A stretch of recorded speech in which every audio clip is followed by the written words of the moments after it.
Get ready to be blessed.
Yes, Lord. Yes, Lord. Yes, Lord. Thank you, Jesus. Hallelujah. We give you praise. Hallelujah. Thank you, Lord. Thank you, Lord. Thank you. Good morning, everyone. Good morning. Thank you. Thank you for joining. Good morning, everyone, everywhere, all over the world. Thank you. Thank you for joining this morning. Thank you. I believe everyone woke up great this morning. We thank the King of Glory. Thank you. Thank you for coming. Thank you. Sister Kola Adeshaki. Thank you. Brother Tokuba Adeshaki. Thank you. Thank you. Sister Light Olaide. Thank you for joining. Thank you, everyone, for coming this morning. Thank you. We're going to have a good time this morning. We're going to continue with what we were talking about yesterday. Little foxes that spoil the vine. Little foxes that spoil the vine. And Father, King of Glory, we just want to say thank you this morning for your divine presence in our midst. We want to thank you, Lord, for keeping us even till today.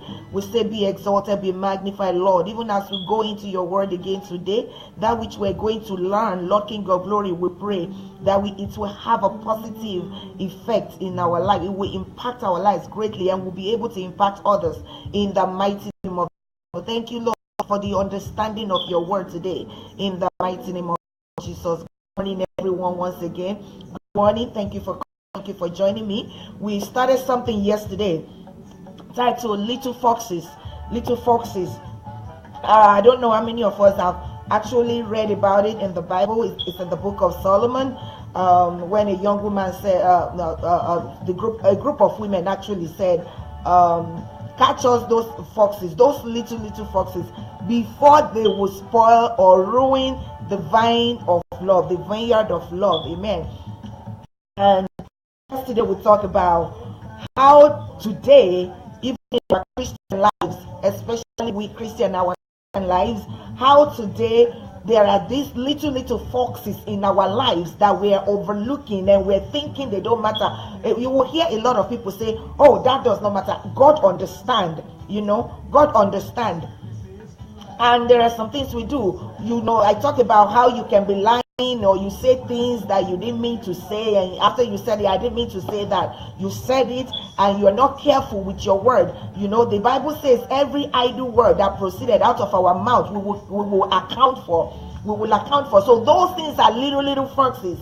Little foxes. You lying, or you saying things that you're not supposed to say, or you're hurting other people's feelings, or you are taking things like, yes, I explained, like if you're working for a company and you need to mail something, and this thing is your personal thing. It has nothing to do with the company you're working for, but you need an envelope, and you just go and grab an envelope. You did not ask your supervisor if you can take an envelope, but you just go there, you take an envelope.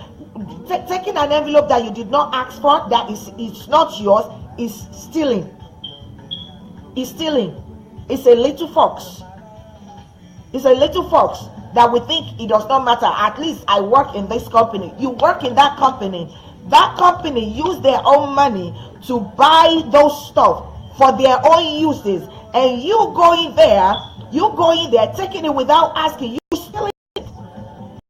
You stealing it. I also talked about if you have a mail, and on that mail there is supposed the stamp that is on that mail was not stamped by the post office, and you now take that stamp to use it again. That is stealing. That is stealing. Those are little foxes that we think they don't matter, but we will account for them if we don't repent, if we don't turn around, if we don't stop doing that. We will account for them. Those are little foxes. And today I want to talk about little foxes of destruction, little foxes in marriages, in relationship. You are not the one starting discord. When you hear something about somebody, you hear something, instead of you to find out the truth. The Bible tells us that we should always establish the truth. We should always establish the truth. But instead of you finding out the truth, something happened yesterday. There was something they were sending around. Normally for me, I will go on online, Google that thing to be sure. But for some reason yesterday, I just forward it. I forwarded the thing. I forwarded it to all my contacts to find out that it wasn't true. You know, that action by me was wrong as well, because I did not find out the truth to be sure is what this person is saying is true. And a lot of us, we do that. You hear something about somebody, you don't want to, you would not try to find out the truth and make sure what you had is actually true. And the Bible says whatever is pure, whatever is of good report, whatever is true, you know, all those things, fix your mind on it.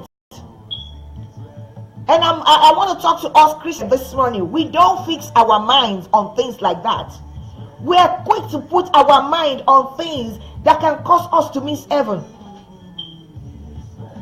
We are quick to fix our mind on things that can cause us to miss heaven. You hear something about somebody, instead of finding out the person that I am actually.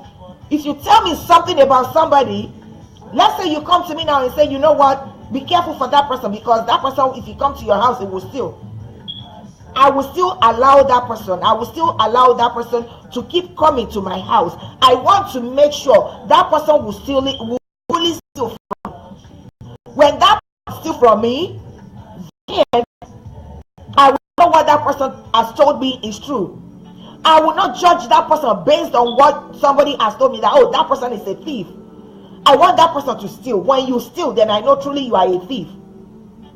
When they say, oh, if something happened, you will deny it. I want something to happen between me and you, and then you deny it, then I will know that truly that is who you are. I will know that truly that is who you are. So those are little foxes. Someone tells you something, confirm it. Make sure it is true. Don't just keep spreading rumors that is not true. Because by the time you find out this is not true, you may have destroyed the reputation of that person. And to now make amendment, to now adjust what you have destroyed, it would take a longer time. Whereas it didn't take you one day, it didn't take you 1 month to destroy that reputation that person has already built.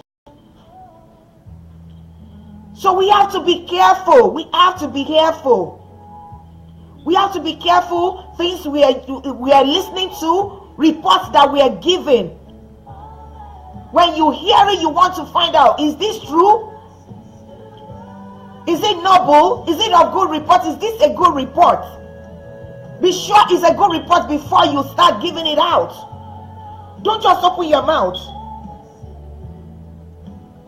You are the one that hears something and you are sitting next to another person. You are whispering. You are whispering evil. You are whispering destruction. Little foxes. You find out you're talking about somebody. That's backbiting. That's gossiping. Little foxes. You just think, well, I don't think anything is wrong. Well, it's something that happened, I'm telling you, but you don't really know.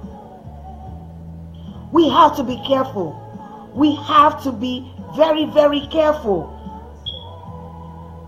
What about in your relationship? What about in your marriage?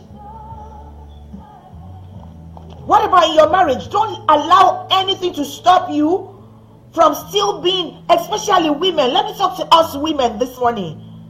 Don't let anything stop you from still being that attractive lady that your husband saw when he wanted to first date you, and then it ended up to become a marriage.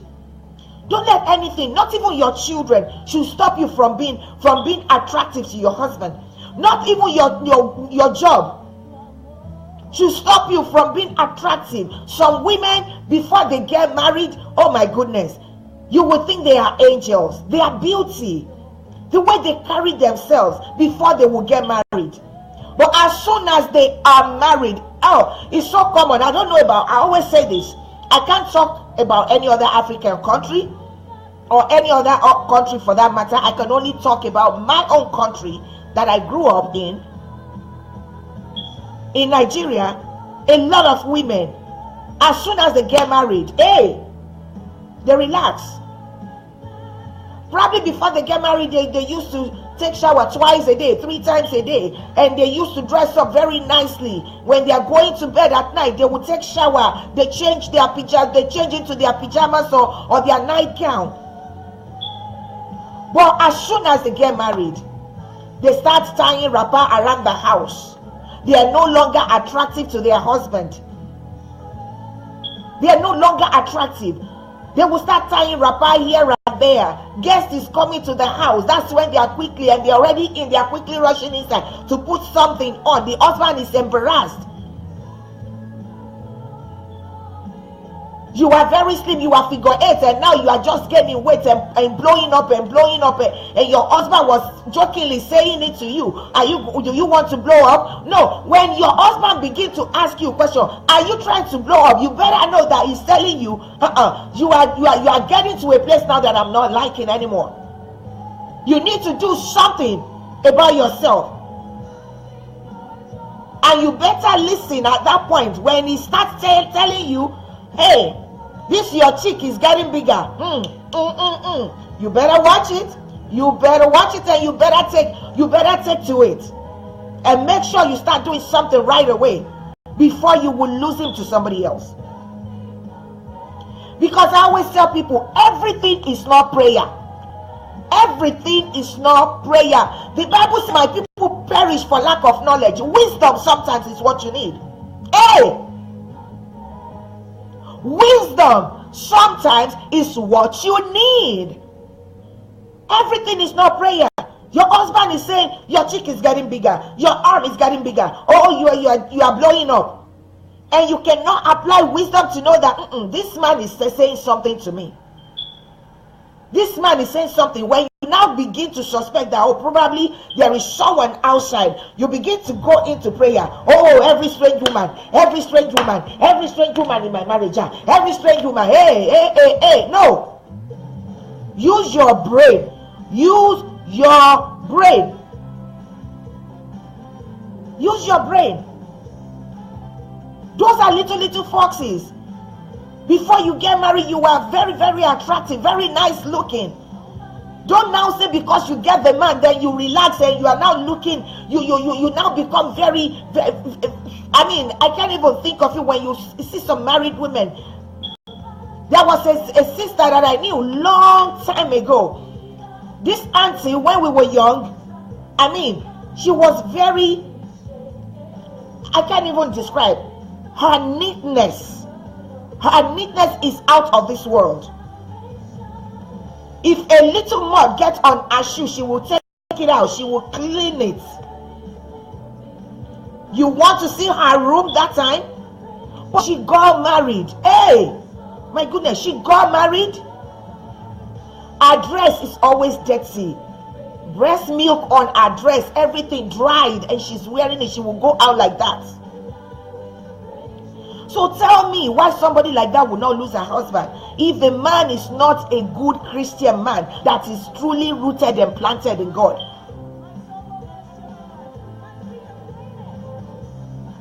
You let go, you let loose. You need to be careful. You need to watch it. You need to pay attention to what your husband is saying to you. Women, pay attention.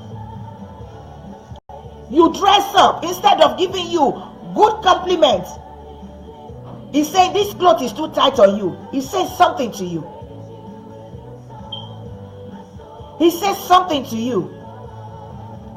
I always want to find out from my husband. I would be like, I'm getting big. This, I need to lose weight. I need to do this. It will be like, did I complain? Am I complaining?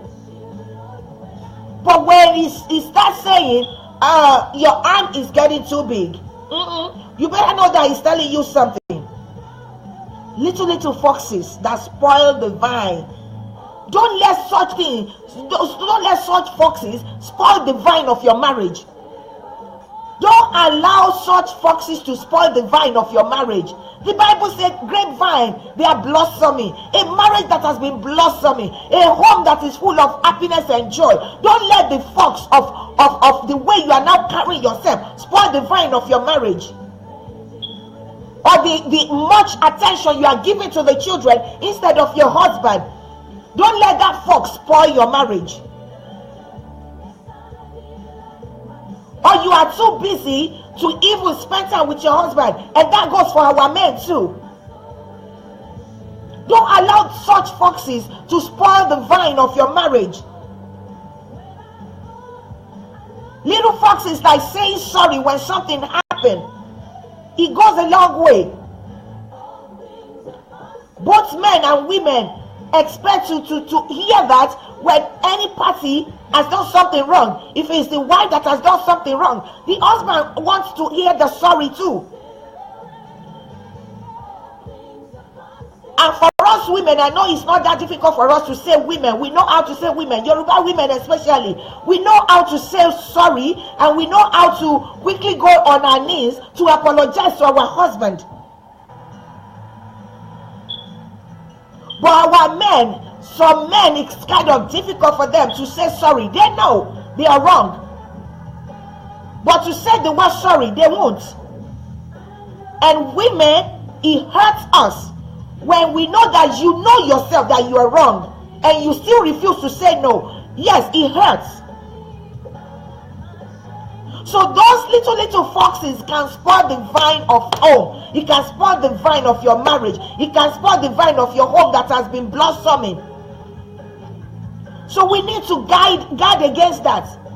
We need to guard against every little foxes like that can spoil the vine of our marriage, of our home. Or relationship. It could be a relationship between you and your friends. It could be a relationship between you and your friends.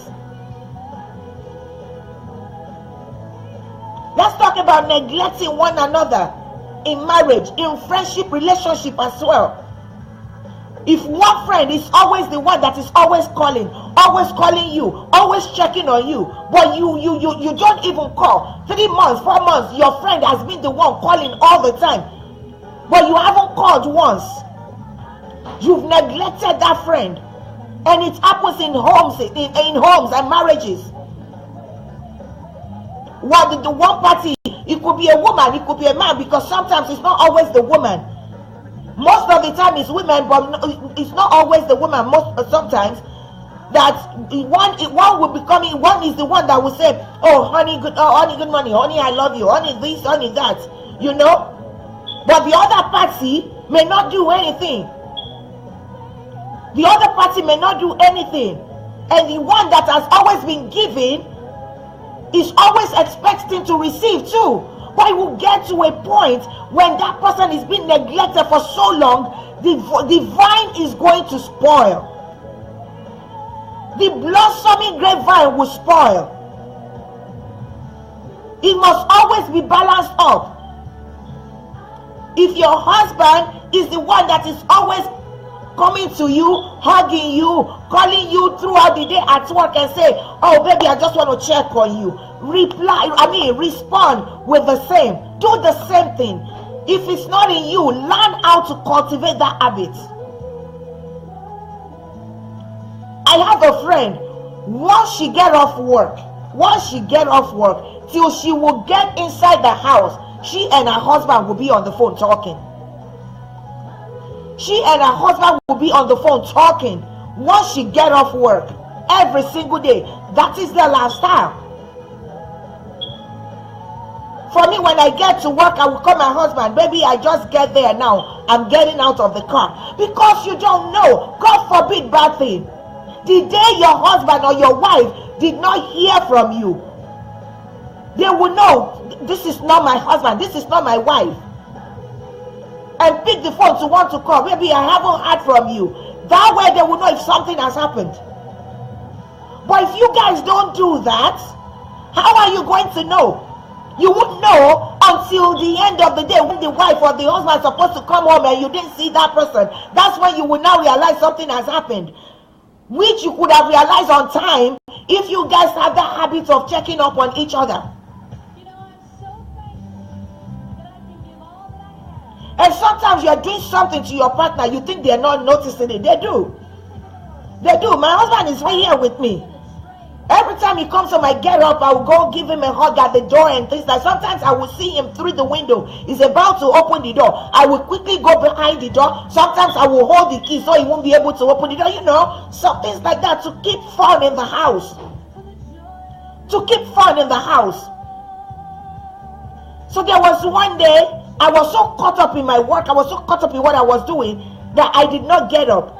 Till he walked past by me, went inside the room, I did not get up.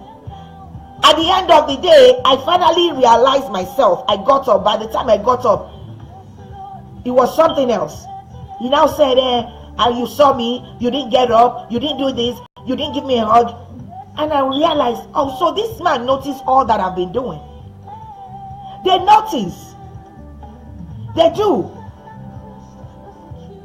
And when if you're not getting it back, don't just keep it to yourself. Talk about it. Let your partner know your mind.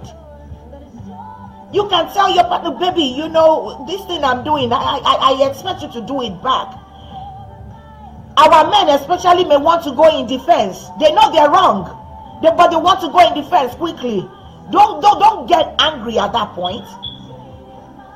I know it's not easy, but we have to guard seriously against all these foxes. These foxes are what has destroyed many marriages. These foxes I'm talking about, they are what has destroyed so many marriages, especially Christian marriages.